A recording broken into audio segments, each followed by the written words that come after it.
दुनिया में ऐसी कोई बीमारी नहीं जिसका इलाज नहीं, ऐसी कोई समस्या नहीं जिसका समाधान नहीं। प्रश्न ये है कि आप में और मुझ में संकल्प कितना है इन समस्याओं के समाधान को ढूंढने का और उन पर चलने का और आचरण में लाने का।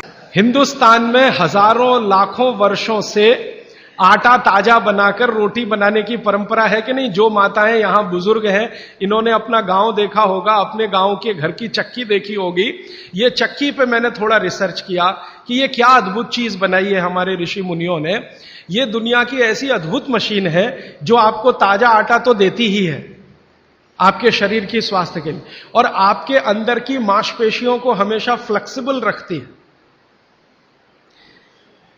और हमारे घरों में ये जो चक्की चलाने का काम माताएं करती रही हैं, मैंने इन माताओं पर एक छोटा सा रिसर्च अभी पिछले साल पूरा किया।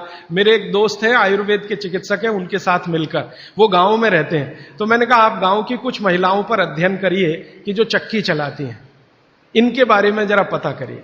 और जो चक्की नहीं चलाती, पिसा हुआ आटा लाती हैं। तो उन्होंने कहा जो चक्की चलाने वाली माताएं हैं, उनके गांव में 90 माताएं हैं, किसी को भी सिजेरियन डिलीवरी नहीं हुई है। चक्की चलाने वाली माताओं के पैरों में दर्द नहीं है।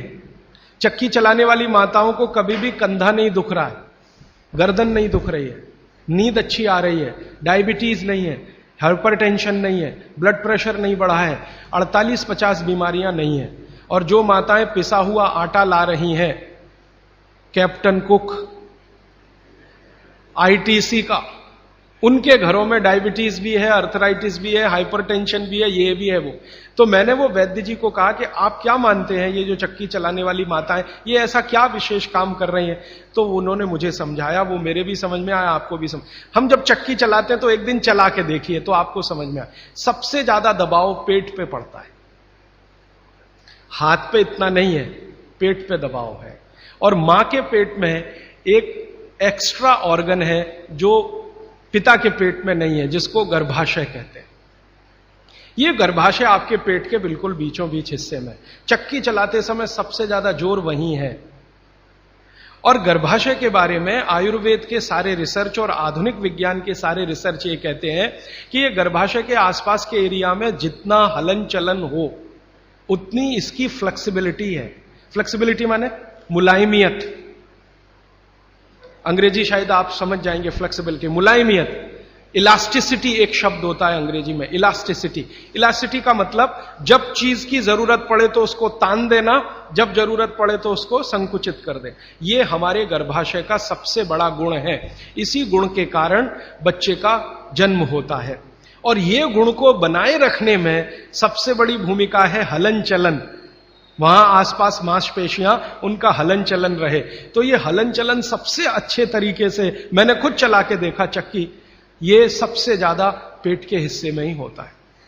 तब मेरे समझ में आया कि जो माताएं नियमित रूप से चक्की चला रही हैं, उनको सिजेरियन डिलीवरी नहीं हो रही है, क्योंकि गर्भाशय की इलास्टिसिटी मेंटेन है। तो आसानी से बच्चा बाहर आ रहा है बिना किसी ऑपरेशन के। तब मुझे ध्यान आया कि हमारी जो पुरानी माताएं हैं, उनके 8-8, 10-10 बच्चे होते थे, कभी सुना नहीं कि सिजेरियन। वो दाई आती थी गांव की, जो एमबीबीएस नहीं है, एमडी नहीं है, एमएस नहीं है, और बच्चे करा के चली जाती थी, ऐसे ही जैसे दाल पका के कोई चला गया या चावल पका के कोई चला गया। हां, ऐसे होता है। तो हमने इस बात को जब ध्यान दिया, तब मेरे मन में आया कि इसको थोड़ा और बड़ा रिसर्च करना चाहिए। तो इसी चेन्नई में मेरे एक मित्र हैं, उनकी पत्नी और वो मिलके 15-16 साल से इसी विषय पे काम कर रहे हैं कि बच्चे को बिना किसी डॉक्टर की मदद के या सीजर ऑपरेशन के बाहर कैसे लाया जाए। तो उनका 15-16 साल का रिसर्च ये कहता है कि ये सिर्फ चक्की की मदद से ही हो सकता है। और आयुर्वेद तो यहां तक कहता है कि मां का गर्भ 7वें महीने तक चक्की चलाने की अनुमति देता है।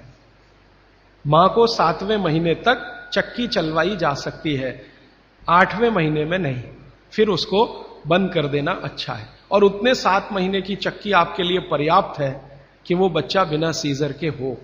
और जो बच्चे बिना सीजर के हैं उनके जीवन को आप देख लें और जो सिजेरियन है उनके जीवन को देख लें, जमीन आसमान का अंतर है। सीजर बच्चे ज्यादा बीमार हैं, समय समय पे बीमारियां हैं।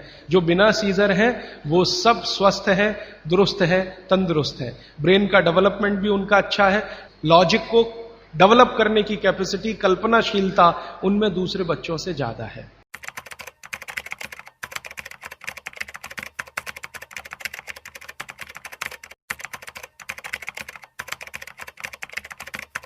मेरा हो मन स्वदेशी, मेरा हो तन स्वदेशी, मर जाऊं तो भी मेरा होवे कफन स्वदेशी।